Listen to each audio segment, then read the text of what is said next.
이제 사람들을 보면 종종 한때는 되게 유명했는데 이제 시간이 지나고 나중에 이제 안 좋은 소식을 듣는 인생의 결말을 좀 불행하게 맞이하는 그런 사람들을 종종 볼 때가 있습니다. 예를 들어서 올림픽에 메달을 딴 국가 영웅이었는데 나중에 뉴스를 보니까 어떤 사건으로 연루가 돼서 그렇게 한순간에 안 좋은 소식으로 무너지는 사람도 있고요. 또 어떤 연예인들 되게 유명했는데 나중에 시간이 지나서 보니까 이런저런 사고를 치고 불미스러운 일에 연루돼서 한순간에 나락에 떨어지는 사람들, 우리가 다양한 사람들을 보게 됩니다. 우리가 이렇게 살아가면서 인생이라는 게 한순간에 젊을 때 한순간에 인생의 한 방이라고 하죠. 화려한 삶을 사는 것도 중요하지만 어떻게 보면 더 중요한 것은 인생을 끝까지 아름답게 이렇게 마무리하는 것이 중요한 것이 아닐까 우리가 생각을 합니다. 그 사람들이 인생이 100m가 아니다, 마라톤이다 이렇게 비유를 하는데요. 얼마 전에 폐막한 그 도쿄 올림픽이 있었죠. 올림픽에 이제 국가대표, 올림픽은 국가대표들이 출전하잖아요. 100여 명 넘게 참석을 했다고 하는데 그 중에 30여 명은 이제 중간에 힘들잖아요, 레이스가. 그래서 탈락을 하고 나머지 3분의 2 정도가 이제 결승선에 골인했다고 합니다. 마라톤이라는 것은 처음에 스퍼트를 하고 오버페이스를 하고 처음에 치고 나가는 게 중요한 게 아니라 일단 단거리가 아니기 때문에 끝까지 이제 완주하는 것이 마라톤이 의미가 있는 것이죠. 우리 성도들의 우리의 신앙생활도 마라톤과 같은 것 같아요. 각자 출발선은 다르지만 이 중에 아마 어릴 때부터 모태신앙으로 믿으신 분도 계시고 수십 년 아니면은 뒤늦게 늦게 믿은 분도 계시고 믿음의 출발선은 각각 다르신데 이제 어떻게 완주하는가 그리고 어떻게 아름답게 마무리하는가 이것이 우리 신앙생활에 있어서 참 중요한 것 같습니다. 여러분은 지금 믿음의 레이스를 하고 계신데 어떻게 잘 달리고 계신지 한번 생각해 보시기 바랍니다. 성경에도 보면 되게 멋있게 처음에 화려하게 시작했다가 아주 마지막에 인생을 비극적으로 마무리하는 그런 사람들이 상당히 많이 등장하고 있습니다. 대표적으로 사울이 있습니다. 이스라엘의 초대 왕, 첫 왕이었던 사울. 베냐민 지파의 평범한 사람이었는데 하나님이 그를 왕으로 세우셨습니다. 처음에는 많이 수줍고 그러죠. 부끄러움도 타는 그냥 아주 겸손한 사람이었는데 왕이 돼서 권력의 맛을 보고 시간이 지나면서 점점 교만해져서 하나님을 배신하는 하나님의 뜻을 불순종하는 이제 그런 비극적인 삶을 맞이하게 됩니다. 또 우리가 잘 아는 솔로몬도 그랬죠. 솔로몬 출신이 아주 비천하죠. 밧세바 정실 부인이 아니라 간음에서 취한 여자의 소생이었기 때문에 결코 왕족이 될 수 없는 사람인데 하나님이 그런 사람을 왕으로 세우셨어요. 지혜도 주시고 성전도 짓게 하시고 엄청난 부귀영화를 누렸지만 시간이 지나면서 이제 우상 숭배, 정략 결혼하죠. 그러니까 이방 여인들과 만나고 결혼하고 우상을 숭배하면서 마지막에는 너무나 안타깝게 마무리하는 그런 모습을 우리가 솔로몬을 통해서도 보게 됩니다. 오늘 기드온의 인생이 좀 그런 것 같아요. 기드온 므낫세 지파 출신, 자기가 그랬잖아요. 전 지극히 보잘것없는 지파인데 제가 어떻게 사사가 되겠습니까? 하나님은 그런 사람을 사사로 세우셨습니다. 그리고 엄청난 승리를 주셨어요. 기드온 하면 딱 뭐가 떠오릅니까? 지난주에도 말씀드렸던 것처럼 300용사. 우리가 기드온 하면 영웅이라는 이름을 갖다 붙이기 쉬운데 사실 기드온은 시간이 흐를수록 점점 하나님과 멀어진, 점점 좀 변질되어 가요. 그런 모습을 보여주고 있습니다. 오늘 읽은 말씀은 사실은 잘 설교하지 않는 본문이죠. 그러니까 지난주에 드렸던 그 말씀이 엄청난 승리였다면 오늘은 기드온 인생의 결말이 얼마나 좀 불미스럽게 좀 아름답지 못한 마무리를 하는지 성경이 보여주고 있습니다. 그래서 오늘 우리는 이 말씀을 통해서 기드온이 어떻게 점점 하나님과 멀어지게 됐는지, 어떻게 그 믿음의 용사 기드온이 점점 변질됐는지 우리가 한번 살펴볼 필요가 있습니다. 그리고 한번 우리에게 적용해 보는 것이죠. 그렇다면 우리는 어떻게 끝까지 하나님 앞에 이 신앙을 잘 지킬 수 있는가, 이 기드온을 통해서 함께 오늘 살펴보도록 하겠습니다. 처음에 300명과 함께 이제 하롯셈, 그리고 모레산이라는 곳에 진쳐서 이제 엄청난 승리를 거두면서 그들이 300명이었고 14만 5천이니까 거기서 전쟁이 끝나진 않고요. 엄청나게 도망갔어요. 한밤중에 막 나팔과 이 횃불 들고 가니까 그들이 놀라서 막 칼로 치다가 많은 사람들이 이제 요단강 건너서 도망을 가요. 그런데 이제 계속 기드온의 군대가 추격합니다. 그래서 세바와 살문나, 드디어 적장의 목을 베야 전쟁이 끝나잖아요. 바로 그 이 앞전에 적장, 세바와 살문나라는 두 왕을 목을 베고 그렇게 전쟁이 끝나는 것으로 마무리하고 있습니다. 오늘 말씀은 전쟁에서 승리한 다음에 이스라엘 백성들이 어떻게 반응했는지 그 반응에서 시작을 해요. 22절 보시면 백성들이 이렇게 얘기합니다. 그때 이스라엘 사람들이 기드온에게 말하죠. 당신이 우리를 미디안 손에서 구원하셨으니 당신과 당신의 아들과 당신 손자가 우리를 다스리소서. 이렇게 백성들이 제안을 합니다. 자, 그때라는 말은요, 딱 전쟁이 승리한 거예요. 적장의 목을 베고 완전하게 정전을 딱 승리했을 때 그 영광스러운 순간에 바로 사람들이, 백성들이 기드온에게 얘기합니다. 당신이 우리의 손에서 구원했으니 당신이 이 나라의 왕이 되어 주십시오라고 그렇게 얘기를 하는 것이죠. 어떻게 보면 전쟁에 이겼으니까 왕이 되라는 이야기는 당연한 것 같은데요. 사실 이 요구에 가만히 보면 좀 문제가 있습니다. 문제가 무엇입니까? 그들이 기드온에게 왕이 되어 달라는 이유가 무엇이죠? 당신이 우리를 미디안의 손에서 구원했으니 당신이 우리의 왕이 되십시오. 기드온 당신이 이 나라를 구했다. 이렇게 얘기하죠. 이 말에 무슨 문제가 있습니까? 당신이, 기드온이 미디안의 손에서 우리를 구원했다. 자, 여러분, 미디안의 손에서 이스라엘 백성들을 구원하신 분이 기드온입니까? 하나님입니까? 분명히 하나님이죠. 이것은 우리가 누누이 얘기했던 것처럼 하나님의 전쟁, 기드온이 구원한 것이 아니라 하나님이 구원하셨습니다.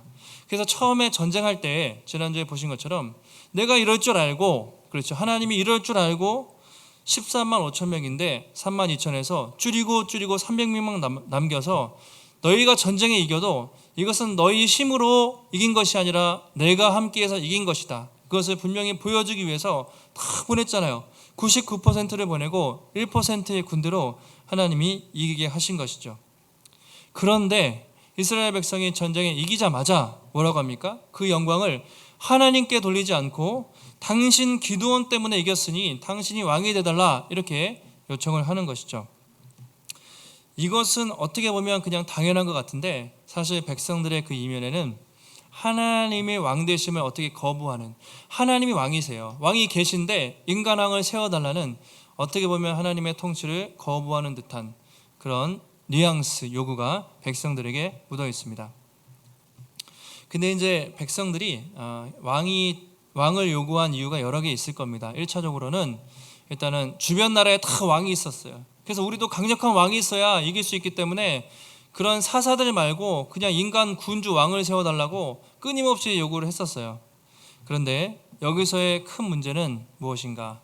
그들이 기드온에게 왕이 되어달라고 요구했을 때 하나님의 베푸신 은혜를 잊어버리고 하나님의 영광을 기드온에게 돌리면서 하나님의 영광을 가로채는 것이죠. 하나님께만 영광 돌려야죠. 그래서 드보라와 그 바락이 승리했을 때 뭐라고 했죠? 드보라의 노래, 그 모든 영광 하나님이 승리하게 하셨다 이랬잖아요. 그런데 그 하나님께 드려야 될 영광을 기드온에게 돌리면서 이제 뭔가 문제가 시작이 되고 있습니다. 그래서 이제 우리가 이 참 말씀을 보면 우리가 어떤 일이 있을 때요, 어떤 일이 잘 됐어요, 성공했어요, 또 승리했을 때 우리가 항상 조심해야 될 게 있어요. 처음에 우리가 어려울 때는 어떻게 합니까? 많이 기도하죠. 하나님 도와주십시오, 이 어려움을 해결해 주십시오 기도하다가 막상 문제가 풀리고 잘 되면 우리가 어떻게 됩니까? 잘 잊어버려요. 그리고 내가 잘해서 그런 것처럼, 내 힘으로 그런 것처럼 하나님께 영광을 돌리기보다는 그냥 잊어버리고 살 때가 많이 있습니다. 청년들, 젊은 사람들은 고등학교 때 얼마나 학교를 위해서 기도합니까? 좋은 학교 취업하게 해달라고 해서 들어가면 그게 마치 내가 공부 열심히 하고 그냥 잘 된 것처럼 당연하게 생각하고 하나님의 은혜를 잊어버려요. 여러분들도 어떤 당면한 문제가 있을 때 뭐 병원 가고 힘들고 사업이 안 되고 그러면 많이 기도하시지만 풀리고 나면 그게 뭐 당연하게 생각하고 내가 열심히 해서 그런 거로 생각하고 하나님께 영광 돌리기를 우리가 잊기가 쉬울 때가 있습니다. 근데 거기서부터 문제가 생겨요. 거기서부터 하나님을 좀 떠나게 되는 문제가 생기기가 쉬운데 지금 이스라엘 백성들이 그렇습니다. 전쟁이 끝나자마자 하나님께 영광 돌리는 게 아니라 사람에게 영광을 돌리고 있습니다. 자, 그러면 이제 기드온의 반응이 중요하죠. 이스라엘 백성들이 그렇게 요청을 했는데 과연 기드온은 그들의 왕권 요구에 대해서, 왕권 제안에 대해서 어떻게 받아들일 것인가? 자, 23절에 나와 있습니다. 우리 8장 23절. 자, 같이 한번 읽겠습니다. 시작. 기드온이 그들에게 이르되 내가 너희를 다스리지 아니하겠고 나의 아들도 너희를 다스리지 아니할 것이요 여호와께서 너희를 다스리시리라 하니라. 자, 어떻습니까? 딱 거절하죠. 내가 너희를 다스리지 않겠다. 내 아들도 내 손자도 다스리지 않겠다. 누가 다스린다고요? 여호와께서 너희를 다스릴 것이다. 다시 말하면 이 말 자체는 하나님이 왕이시다. 나는 왕이 아니다. 라고 대답을 한 것입니다. 참 이 말만 보면 그래도 기드온이 대답을 잘한 것 같아요. 이 전쟁은 하나님이 이기게 하셨다. 내가 왕이 아니라 하나님이 이 나라를 당신들을 통치할 것이다. 라고 그렇게 얘기합니다. 여러분 아마 주변에서 보세요. 전쟁에 이겼죠. 주변에서 다 왕이 되달라고 하는데 왕이 되는 게 쉽습니까? 어렵습니까? 거절하는 게 쉬워요? 왕이 되는 게 쉬워요? 왕이 되는 게 쉽죠. 왜냐하면 다 왕이 되라고 하니까. 그런데 거절한다는 건 상당히 어려운 일인데 어쨌든 기드온이 여기서는 나는 왕이 안 되겠다라고 거절을 합니다. 만약에 누가 여러분에게 뭐 그럴 일이 없죠. 여러분을 대통령으로 뽑아준다고 만약에 막 그냥 주변에서 막 하고 전 국민이 막 그냥 대통령으로 나오라고 진짜 그럴 가능성이 있으면 여러분 우리가 사실 주변에서 확 띄워주면 사람이 헷가닥하기 쉬워요. 요즘에 정치하는 분들 많은 분들이 뭐 이래저래 나오시지만 지지율이 높고 주변에서 막 하라고 하니까 하던 일 그만두고 나오시는 분들도 계시고 될 것 같으면 사람들은 뭐 가리지 않아요. 권력의 유혹이 강하기 때문에 주변에서 뭐 대통령 하라고 그러면 막 나오는 것이죠. 충분히 인간이 그렇습니다. 근데 기드온 같으면 더 그럴 수 있었겠죠. 왕이 돼달라고 다 얘기하는데 얼마나 유혹이 컸겠습니까? 그런데 일단은 거절해요. 여기까지는 잘 한 것 같아요. 근데 문제가 뭐냐면 이 본문을 말씀을 계속 읽다 보면 말은 그렇게 했는데 기드온의 실제 삶은 그렇지가 않았어요. 말은 왕이 안 되겠다고 했는데 실제로는 왕처럼 살았습니다. 그것이 기드온의 문제였어요. 그러니까 말과 행동이 일치하지 않았던 것입니다. 자, 우리가 어떤 사람의 말을 들을 때 이제 그 사람이 어떻게 말을 하냐 이거보다 그 사람이 어떻게 행동하고 또 사는가를 보고 진정성을 알잖아요. 요즘에 뭐 진정성 많이 이야기를 하는데 특히 뭐 언론에 비치는 또 유명한 사람들, 정치하는 분들 이게 말로는 다 공정을 얘기하고 뭐 부동산 뭐 깨끗하게 해야 된다, 뭐 국민을 위한다 하지만 이게 다 이게 까보면 그렇지 않잖아요. 행동은 그들의 삶은 되게 많이 불공정하고 뭐 투기도 하고 이런 모습들이 남을 비판하기 쉬운데 자기들도 그런 모습들이 우리에게도 많이 있어요. 그래서 말은 믿기 힘듭니다. 그 사람이 어떻게 살아가느냐, 행동하느냐를 보면 진짜 그 사람을 알 수 있죠. 진정성을 알 수 있죠. 마찬가지로 기드온이 말은 하나님이 왕이시다라고 했는데 실제로 그 이후의 삶을 쭉 보면 그의 삶의 진정성 별로 없었어요. 왕처럼 살았습니다. 왕처럼 다 누리고 살았던 것이죠. 그래서 오늘 몇 가지 그런 이유가 있습니다. 근거가 있어요. 기드온이 어떻게 왕처럼 살고 그가 어떻게 조금씩 변질되어 갔는가를 성경이 그 후반부에 몇 가지 단서를 주고 있는데요.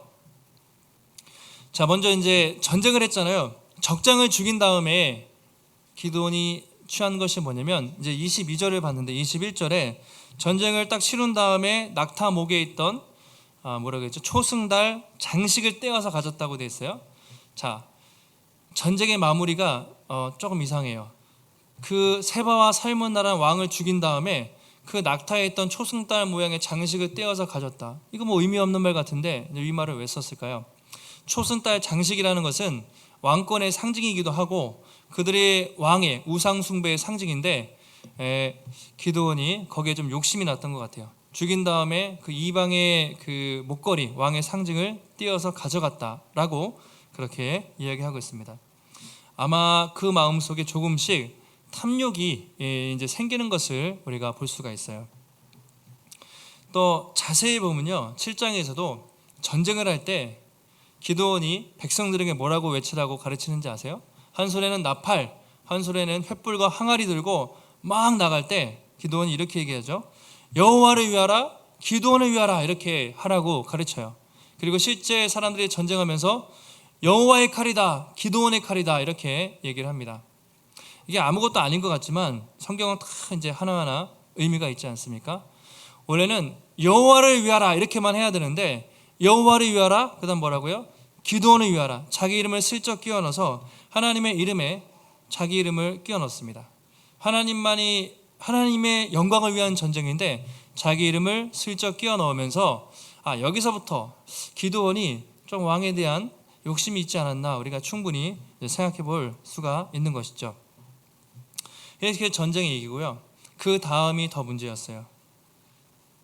자, 사람들에게 금귀걸이를 막 가지러 오라고 합니다. 전리품을 취했는데 어느 정도는 할 수 있지만 다 모았습니다. 사람들이 그렇죠, 당신에게 기꺼이 드리겠습니다 하면서 막 은금과 폐물과 의복 모았는데 금을 얼마나 모았다고 되어 있습니까? 금이 아까 성경에 보시면 1700세겔 이렇게 나와있죠. 1700세겔. 자, 이게 얼마냐면요, 깜짝 놀랄 정도로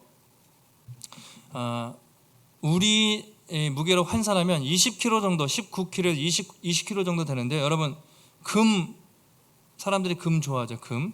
여러분 금 요새 한 돈에 얼마 해요? 금 뭐 잘 없으니까 이렇게 보는데 금이 아까 검색해 보니까 한 돈에 30만 원이라고 나오던데 되게 비싼 것 같아요. 그죠? 금이. 그래서 어떤 분들은 금으로 막 재택하고 혹시 집에 막 금 이렇게 숨겨둔지 금으로 이렇게 하시는 분이 계신지 모르겠는데 30만 원. 그래서 금 20kg예요. 여러분 순금 많이 보셨어요? 순금이 20kg면 지금 시세로 환산해 보니까 한 15억 정도 나오거든요. 15억. 그러니까 이 1700세겔을 거뒀다. 그 당시 기준으로 보면 그냥 이렇게 조금 금을 모은 게 아니라 엄청나게, 그러니까 왕이나 소유할 수 있을 만큼 엄청난 금을 긁어 모은 거예요. 말은 내가 왕이 되지 않겠다고 했지만 이미 금으로 치장을 다 했습니다. 더 큰 문제는 금으로 가져다가 뭘 만들었어요. 에봇을 만들었다고 되어 있습니다. 에봇. 이게 뭐냐면 제사장들이 입는 옷인데 출애굽기에 보면 에봇, 특별히 대제사장은 우림과 둠밈이라고 이제 판결 흉패가 달린 에봇을 입고 하나님의 뜻을 분별하는, 그러니까 제사장들이 입는 거룩한 옷인데 금으로 그 형태를 만들어서 그것을 섬기게 했다는 것이죠. 자기 동네에 뒀습니다. 사람들이 그 에봇에 와서 절하고 막 우상처럼 숭배하기 시작한 거예요. 그게 또 문제가 됐습니다. 자, 27절에 나와 있는데요. 8장 27절 보시면 기드온이 그 금으로 에봇 하나를 만들어 자기 성읍에 두었더니 오브라 고향에 두었습니다. 온 이스라엘이 그것을 음란하게 위했어요. 그러니까 에봇에 절하고 하면서 우상처럼 음란하게 섬겼다. 기드온과 그의 집에 올무가 되었다. 이렇게 말하고 있습니다. 마치 그게 떠오르죠. 시내산에서 이스라엘 백성들이 모세가 산에 올라갔을 때 아론이 금을 모아서 금송아지 우상을 만든 것처럼 이것은 분명히 잘못됐죠. 십계명에서 아무 형상을 만들지 말라, 우상과 형상을 조각하지 말라고 분명히 말했는데 기드온은 어땠습니까? 금을 많이 취한 것도 문제인데 에봇을 만들어서 이스라엘 사람들이 우상을 섬기는데 그렇게 빠지게 했던 것이죠. 점점 옛날의 기드온이 아닙니다. 8장 후반부로 갈수록 그 믿음의 용사, 물론 처음에도 참 많이 부족했지만 어쨌든 그 7장 하이라이트에서 담대한 용사 그 기드온이 점점 정신을 못 차리고 변질되어 가요. 이스라엘 백성들을 이상한 쪽으로 이끌어가는, 점점 예전의 순수함을 잃어버리고 타락하는 그 모습을 하나씩 보여주고 있어요. 그러니까 분위기가 흐름이 기드온에 대해서 호의적이지가 않아요. 결정적으로 기드온이 변질됐다는 것을 성경이 말하고 있는데 31절에 이렇게 나와 있습니다. 아내를 많이 두었어요. 낳은 아들이 몇 명입니까? 아들이 70명이다. 세겜에 있는 첩도 아들을 낳았는데 이름을 아비멜렉이라 했다. 자, 이것은 기드온이 완전히 타락했다는 것을 거의 보여줍니다. 아내가 70명이면 적어도 자식이 70명이면 아내가 적어도 뭐 10명 이상은 됐을 거 아니에요. 그렇죠? 7명씩 낳아도 아들만 70명이니까 수많은 아내들을 뒀어요. 그리고 세겜에 있는 첩에서 자식을 또 낳았다. 이렇게 문란하게 생활했다는 것을 보여주고 있습니다. 신명기에 보면요, 나중에 왕이 됐을 때 왕의 기준이 뭐냐면 마병을 많이 두면 안 됩니다. 그리고 아내도 많이 두지 말라. 하나님만 의지하고 율법책을 옆에 끼고 나라를 통치하라고 왕의 기준이 신명기에 나와 있는데 기드온은 왕도 아닌데 마치 왕처럼 수많은 아내들을 두고 수십 명의 자식을 두면서 그랬잖아요. 여호와만이 왕이라고 했죠. 아까 그런데 실제 자기의 삶을 보면 온갖 세상의 모든 것을 누리면서 왕 이상으로 살았다는 것을 이제 보여주고 있습니다. 그리고 세겜에서 낳은 첩이 아비멜렉이잖아요. 아비멜렉 이야기를 우리가 주중에 좀 봤는데 이게 문제예요. 이름이 문제입니다. 이름이 좀 특이하잖아요. 나의 아버지가 왕이다 이런 뜻인데 내 아버지가 왕입니다. 근데 그 이름을 누가 줬겠어요? 기드온이 줬겠죠. 그러니까 아들 이름을 치면서 네 아버지는 왕이야 이렇게 아비멜렉이라는 이름을 진 건데 그 말은 자기가 왕이라는 거예요. 직접 왕이라고 하지 않았지만 첩의 아들 아비멜렉의 이름을 지면서 네 아버지 왕이야, 내가 왕이야 이런 식으로 이제 이름을 줬습니다. 그리고 그 아비멜렉이 얼마나 잘못된 짓을 하고 다니는지 모르겠어요. 그래서 처음 이 기드온이 그 젊을 때의 순수함을 잊고 성공의 도취가 돼서 그냥 하나님을 잊어버리고 타락을 하기 시작합니다. 하나님을 잃었을 때 교만이 찾아오고 성공이 찾아오고 그 잘못된 바이러스들, 잘못된 치명적인 그 병이 기드온에게 찾아가서 기드온도 병들고 이스라엘 백성들도 점점 하나님과 멀어지는 그 일들이 그 40년간 진행됐다고 그렇게 말하고 있습니다. 여러분, 사람들은 다 성공하고 싶고 잘 되고 싶은데 때로는 그 성공과 그 축복이 독이 될 때가 있습니다. 하나님으로부터 멀어지게 될 때가 있어요. 어떤 사람이 너무 잘 돼서 직장에서 너무 승승장구합니다. 또 벼락 부자가 됐습니다. 너무 유명해졌어요. 원하는 대로 다 잘 된다고 생각해 보십시오. 그 사람은 하나님을 떠날 가능성이 상당히 많아요. 하나님을 떠날 가능성이 많습니다. 그런 사람에게는 그 물질과 또 성공이 복이 아니라 저주가 될 수 있어요. 저주. 오늘날 많은 사람들이 하나님보다 그 성공, 그 물질이라는 우상에 빠져서 거기에 중독돼서 그냥 살고 있습니다. 만약에 여러분 자녀 중에 누가 그래 고등학교 때까지는 신앙생활 적당히 하고 대학 가서 열심히 믿어 그랬는데 진짜 열심히 공부해서 좋은 대학을 간 거예요. 그런데 좋은 직장까지 가게 돼서 막 사회에서 너무 승승장구하는 거죠. 근데 걔가 교회 안 나오기 시작해요. 너무 잘 되니까 하나님의 필요가 없어졌어요. 그래서 그냥 바깥으로 돌면서 불신자 사람 만나서 불신 결혼하고 만약에 그렇게 산다고 하면 그 자녀에게 그 좋은 학교와 또 성공이 여러분 축복이 되겠습니까? 저주가 되겠습니까? 그건 축복이 아니라 저주죠.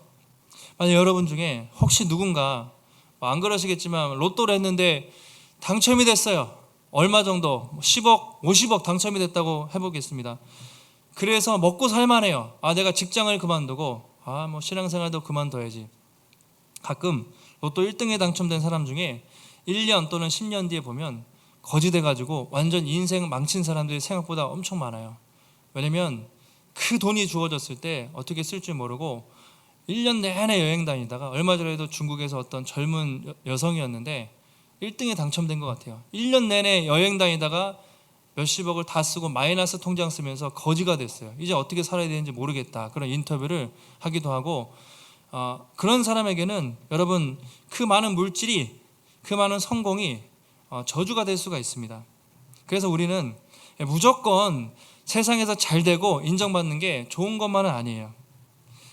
하나님의 은혜를 잃어버리는 순간 독이 될 수 있고요. 그 성공 때문에 하나님과 멀어진다면 그것은 성공이 아닌 것이죠. 저주가 되는 것이죠.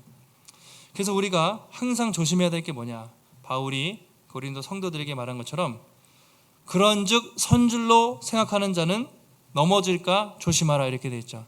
우리 인생에 차라리 어려울 때는요, 하나님 잘 붙잡아요. 하나님은 떠나기 어렵습니다. 힘드니까 하나님 바지가장이라도 붙잡는데, 때로는 좀 풍요롭고 때로는 잘 되고 성공스러울 때, 선줄로 생각할 때 이 정도면 됐다, 내가 이제 좀 안정적이다 할 때 넘어질 수 있을까? 항상 조심하라.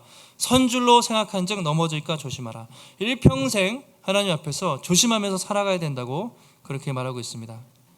그래서 여러분, 항상 우리가 살아가실 때 어떤 일이 여러분 잘 된 후에, 그렇죠? 어려울 때는 우리가 기도하면 되고, 또 하나님이 일이 잘 풀리게 해주셨을 때 항상 은혜를 기억해야 돼요. 내가 그때 그렇게 힘들었는데 이게 잘 풀린 게 하나님의 은혜구나. 내 자녀가 잘 됐다면 이렇게 잘 돼서 성장한 것이 하나님의 은혜구나. 또 내가 이렇게 직장이 있고 뭐 전세든 월세든 뭐 집을 사든 살아갈 집이 있다는 것이 하나님의 은혜구나, 이렇게 생각해야지. 내가 악착같이 열심히 돈 모아서 내가 이 집을 장만했다, 내가 정말 애들 열심히 가르쳐서 우리 자녀들이 잘 됐어, 내가 열심히 노력해서 이 정도 살지, 이렇게 생각하면 우리도 하나님을 거부하고 하나님과 멀어질 수가 있어요. 그래서 항상 그의 은혜를 기억하는 것이 1차적으로 중요하다라는 것을 오늘 성경이 보여주고 있습니다. 또 한 가지는 이 기도원을 보면서 우리가 처음 믿을 때 그 순수한 믿음을 끝까지 지키는 것이 얼마나 중요한가, 그리고 또 얼마나 한편으로 어려운가를 보게 돼요. 기도원 젊을 때 300명의 용사로 엄청난 승리를 거뒀지만, 그러니까 순간의 승리입니다. 순간의 승리는 쉬운데 어려운 것이 무엇입니까? 일평생 남은 40년의 그의 삶의 일상 속에서의 그 삶에서, 전투에서 그는 실패하고 말았어요. 어떻게 보면 여러분, 외적인 적은 이기기 쉽습니다. 14만 5천 눈에 보이는 적이기 때문에 믿음으로 이겼지만, 더 힘든 싸움이 무엇인지 아십니까? 자기 자신과의 싸움인 것이죠. 내 안에 있는 그 교만함과 내 안에 있는 그 더러움과 내 안에 있는 하나님을 의지하지 않는 그 마음들, 그 육신의 옛사람들을 죽이는 게 더 힘들 겁니다. 보이지 않고 끊임없이 하기 때문에. 기드온은 미디안 사람들 죽이는 건 쉬웠어요. 그런데 자기 안에 있는 욕심과 탐심과 그 더러움들, 그 자신과의 싸움에서는 실패했기 때문에 그가 노년에 하나님과 멀어지고 말았던 것이죠. 그래서 여러분, 우리의 싸움은요, 한순간의 싸움이 아니라 일평생 싸움이라는 것을 꼭 기억하시기 바라요.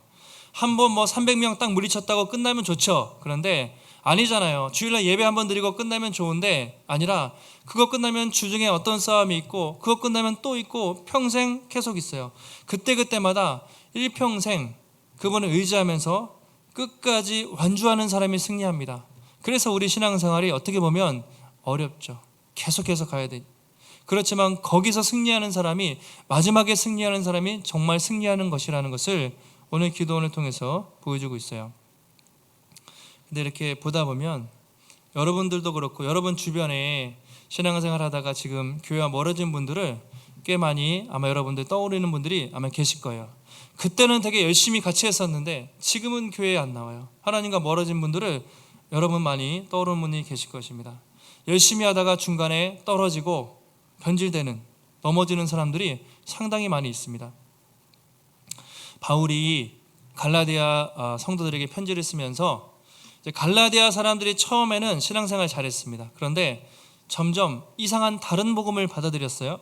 바울이 열받아가지고 편지를 쓰면서, 어리석도다 갈라디아 사람들아, 여러분들이 처음에 성령으로 시작했다가 육체로 마치겠느냐. 이 말이 뭐냐면, 처음에 믿음으로 예수 그리스도 붙들고 시작했는데 이제는 할례를 받아야 된다, 자기 육체를 자랑하고 교회 안에 인간적인 행위를 자랑하는 사람들이 너무 많았던 거죠. 그러면서 처음에는 잘 시작했는데 왜 중간에 삐뚤어졌냐, 정신 차리라고 갈라디아 성도들에게 편지를 쓴 것이 바로 갈라디아 서죠. 교회도 그럴 수가 있어요. 교회도 처음에는 잘 가다가 삐끗할 수가 있습니다. 그래서 끝까지 잘 가는 것이 중요하죠. 저는 그 가끔 이제 이렇게 뉴스나 이런 유명한 목사님들 중에서 그때 참 교회를 개척해서 대형 교회를 이루고 마지막에 뭐 사고 치고 스캔들 나고 이렇게 신문을 장식하는 그런 목사님들 가끔 볼 때마다 저도 안타깝고 여러분들도 뭐 가끔 들으실 거예요. 근데 생각해 보면 그분들이 처음부터 그러지 않았을 거예요. 분명히 처음에는 순수한 마음으로 했고 하나님과 교회를 위해서 했지만 점점 시간이 지나가고 교회가 성장하고 또 어느 정도 안정화를 되면서 하나님과 멀어지면서 처음에는 좋은 동기지만 나중에 기도원과 같이 참 변질되지 않았을까 그런 생각해요. 지금도 이렇게 주변에 안타깝지만 목사님 같지 않은 분들도 계시고 목사님이라고 하지만 그렇죠? 저 광화문에서도 맨날 하시는 분 계시잖아요. 그런데 그런 분들도 처음에는 제가 볼 때 다 순수했을 겁니다. 그런데 정말 말씀 안에 서 있지 않고 하나님으로부터 멀어지면 목사님이든 권사님이든 장로님이든 평신도든 몇 년을 믿었든 상관없어요. 하나님과 멀어지면 누구든지 그렇게 변질이 될 수가 있는 것이죠. 그래서 끝까지 가는 것이 중요해요. 그래서 바울이 항상 자기 자신을 엄청나게 절제하면서 살았습니다. 고린도전서를 보면 이제 성도들이 편지를 쓰면서 내가 여러분들에게 복음을 전한 다음에 마지막에 내 자신도 하나님께 버림을 받을까 두려워서 내가 내 몸을 쳐서 늘 복종시킵니다. 그런 얘기를 합니다. 내가 선교 여행도 하고 수많은 사람들에게 복음을 전했지만 나조차도 언젠가 한순간에 삐끗하며 넘어질 수 있기 때문에 내가 죽는 그날까지 내 몸을 쳐서 복종시키는 이유는 남에게 복음을 전한 후에 내가 도리어 하나님께 버림을 받을까 두렵습니다. 그래서 나는 누구보다 항상 내 자신을 쳐서 복종시키고 절제합니다라고 바울이 그렇게 얘기하는 것을 보면 얼마나 우리가 끝까지 그 믿음을 지키는 것이 힘든 것인가 또 중요한 것인지를 알 수가 있습니다. 그래서 아까는 이제 좀 1시간 전에 청년들하고 예배를 드리면서 청년들은 다 열정이 있잖아요. 그때는 막 반짝하다가 식어지는 친구들이 상당히 많아요. 그런데 오늘은 이제 어른들 지금은 많으신데 노년에 끝까지 믿음을 이렇게 지키고 신앙생활 하시는 것이 참 얼마나 보기 좋고 대단한 일이죠. 수십 년의 그 시간을 지나서 지금까지 신앙생활을 지킨다는 것은 참 어떻게 보면 대단한 것인 것 같아요. 저도 말씀을 준비하면서 저도 이제 시작을 하는데 시간이 지나고 교회가 또 어떻게 되든 상관없이 교회가 더 잘되고 커지고 또 뭐 어떤 일이 있어도 제 스스로가 이 초심을 잃지 않고 신앙을 지켜야겠다. 그리고 우리 복음의 숲교회가 이제 1년 됐잖아요. 여러분 10년 후에 100년 후에 생각해 보셨습니까? 그 뒤에는 2세대 3세대가 생기겠지만 우리가 처음에 복음의 씨앗을 뿌리겠죠. 다음 세대 그 다음 세대 갈 때에도 이 교회가 정말 변질되지 않고 지금처럼 순수한 신앙으로 끝까지 하나님 나라 위해서 가는 교회가 되기를 제가 기도하는 마음으로 또 말씀을 준비했습니다. 말씀을 정리하겠습니다.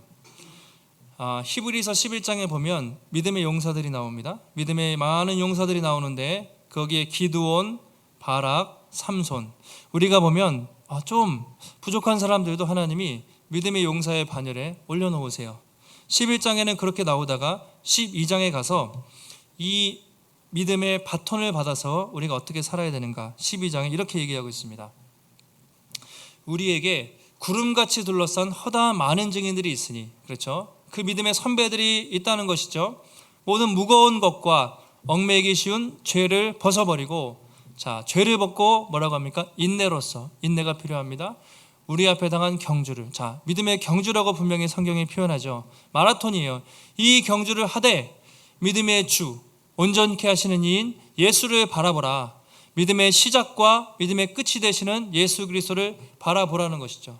왜냐? 그는 그 앞에 있는 기쁨을 위해서 십자가를 참으사 부끄러움을 개의치 않으시고 하나님 보좌에 앉으셨다. 여러분 세상의 그 누구도 기드온도 그렇고요. 삼손도 그렇고요. 우리가 그래도 잘했다고 하는 다윗도 그렇고 그들은 우리의 모범이 될 수 없습니다. 왜냐하면 그들은 실패했기 때문이죠. 우리에게 유일하게 모범이 되시고 또 진정한 왕이 되시는 분은 누구십니까? 바로 예수 그리스도. 그분을 바라보면서 가라고 성경이 말합니다. 우리 12장 3절 같이 한번 읽겠습니다. 너희가 피곤하여 낙심하지 않기 위하여 죄인들이 이같이 자기에게 거역한 일을 참으신 일을 생각하라. 아멘.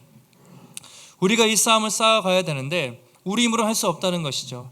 너희가 피곤할 때마다, 낙심할 때마다 누구를 생각하라고요? 우리를 위해서 십자가를 지신 예수 그리스도. 다윗도 실패했습니다. 기드온도 실패했습니다. 우리의 조상 아담도 실패했지만 예수 그리스도 한 번도 실패하지 않으시고 완벽하게 그 믿음의 길을 걸어가신 예수 그리스도, 그분을 바라보며 또 성령을 의지하며 이 길을 끝까지 완주하라고 성경에서 말하고 있습니다. 사랑하는 성도 여러분, 우리의 싸움은요, 한 번 싸우는 게 아닙니다. 오늘 교회에서 예배드렸다고 끝나는 것이 아니라 집에 가셔서 또 내일부터 이런저런 믿음의 싸움이 계속돼요. 그 매일의 싸움에서 성령을 의지하며 승리하는 것, 이것이 중요하다는 것이죠. 한 주간도 우리가 세상을 살아가실 때 우리 힘으로는 안 됩니다. 그래서 우리 안에 성령을 주셨습니다. 승리케 하시는 성령을 주셨고 이미 앞서가신 예수 그리스도를 보내주셨습니다. 한 주간도, 아니 일평생 여러분 우리의 앞서 행하시는 우리 구주 예수 그리스도를 바라보시고 또 그분을 의지하면서 시간이 지날수록 기드온처럼 여러분의 믿음이 변질되고 썩어지는 것이 아니라 아름답게 변화하고 아름답게 성숙하여서 또 하나님께 영광 돌리며 믿음의 경주를 아름답게 완주하시는 복된 우리 복음의 숲의 모든 성도님들이 되시기를 주님의 이름으로 축원합니다.